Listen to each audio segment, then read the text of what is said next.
সব রাজনৈতিক দলের সঙ্গে বৈঠক করবেন প্রধান উপদেষ্টা ডক্টর মোহাম্মদ ইউনূস। তার সরকারি বাসভবন যমুনায় এই বৈঠক অনুষ্ঠিত হবে। দেশের পরিবর্তিত পরিস্থিতিতে এই বৈঠক ডাকা হয়েছে।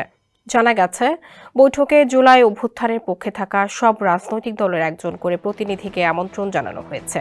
বৈঠকে আমন্ত্রণ পাওয়ার বিষয়টি নিশ্চিত করেছেন আমার বাংলাদেশ বা এবি পার্টির চেয়ারম্যান মুজিবুর রহমান মঞ্জু। তিনি বলেন, আমাকে একজন উপদেষ্টা কল দিয়েছিলেন, বলেছেন রোববার বিকেল 5টা থেকে সর্বদলীয় বৈঠক শুরু হতে পারে। এদিকে আজ বিএনপি ও জামাতে ইসলামের সঙ্গে যমুনায় প্রধান উপদেষ্টার বৈঠক অনুষ্ঠিত হবে। সন্ধ্যা 7:30টায় বিএনপির প্রতিনিধি এবং রাত 8:30টায়